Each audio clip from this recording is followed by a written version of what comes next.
যুক্তরাষ্ট্র, ইসরায়েল ও ইরানের মধ্যকার ভয়াবহ সংঘর্ষ আজ মধ্যপ্রাচ্যের মানচিত্র বদলে দিচ্ছে। প্রধানমন্ত্রী বেনিয়ামিন নেতানিয়াহু তার বহু বছরের পরিকল্পনায় সফল হয়েছেন। তিনি ডোনাল্ড ট্রাম্পের নেতৃত্বাধীন যুক্তরাষ্ট্রকে ইরানের বিরুদ্ধে সরাসরি এক অনির্দিষ্টকালের যুদ্ধে সামিল করতে পেরেছেন। কিন্তু এই রক্তক্ষয়ী সংঘর্ষে ইতোমধ্যেই ইরানের 1400 এবং লেবাননের 1000 মানুষের বেশি প্রাণ হারিয়েছেন। আল জাজিরার বিশ্লেষণ অনুযায়ী এই যুদ্ধ নেতানিয়াহুর ব্যক্তিগত ও রাজনৈতিক জীবনের 5টি বড় সমস্যা সমাধান হিসেবে কাজ করছে। প্রথমত, নেতানিয়াহু দীর্ঘদিন ধরে ইরানকে ইসরায়েলের জন্য অস্তিত্বের সংকট হিসেবে বর্ণনা করে আসছেন। এই যুদ্ধের ফলে কেবল ইরানের সামরিক কাঠামোই দুর্বল হয়নি, বরং হেজবুল্লাহ এবং সিরিয়ার আসাদ সরকারের পতনের মধ্য দিয়ে নেতানিয়াহু ইসরায়েলকে এই অঞ্চলের অপ্রতিদ্বন্দ্বী শক্তি হিসেবে প্রতিষ্ঠিত করার সুযোগ পেয়েছেন।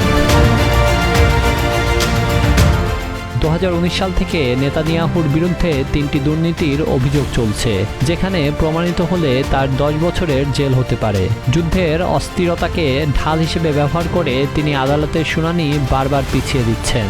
তিনি প্রেসিডেন্ট হাইজ্যাকের কাছে ক্ষমা প্রার্থনা করেছেন, যাতে বিচার প্রক্রিয়া পুরোপুরি বন্ধ করে তিনি যুদ্ধে পূর্ণ মনোযোগ দিতে পারেন। তৃতীয়ত, বিশ্বের ডামাডোলের সুযোগ নিয়ে নেতানিয়াহু এবং তার মিত্ররা এমন বিতর্কিত আইন পাশের চেষ্টা করছেন যা অ্যাটর্নি জেনারেলের ক্ষমতাকে কমিয়ে দেবে এবং সংবাদ মাধ্যমের উপর সরকারের নিয়ন্ত্রণ বাড়াবে।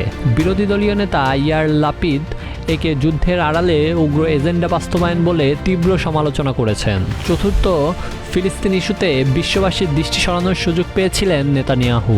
যুদ্ধের মনোযোগ এখন ইরানের দিকে থাকায় পশ্চিম তীরে ইসরায়েলি সহিংসতা চরম রূপ নিয়েছে, যেখানে শিশুসহ সাধারণ ফিলিস্তিনিরা প্রাণ হারাচ্ছেন। গাজার চরম মানবিক সংকট এবং ত্রাণ সহায়তার প্রয়োজনীয়তাও এখন আন্তর্জাতিক আলোচনার আড়ালেই পড়ে গেছে।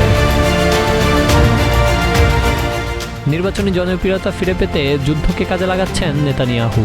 7 অক্টোবরের ব্যর্থতার কারণে একসময় জনরোষের মুখে থাকা নেতানিয়াহু এখন শক্তিশালী যুদ্ধকালীন নেতা হিসেবে নিজেকে তুলে ধরছেন। সাম্প্রতিক জরিপে দেখা গেছে যুদ্ধের নেতৃত্বে তার উপরে আস্থার হার 62% পৌঁছেছে।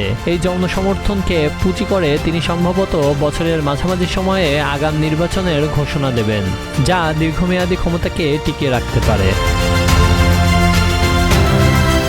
আঞ্চলিক সংঘাত যখন চরম শিখরে, তখন নেতানিয়াহুর এই রাজনৈতিক চালগুলো ইসরায়েলের অভ্যন্তরীণ রাজনীতিতে এক নতুন বিতর্কের জন্ম দিয়েছে।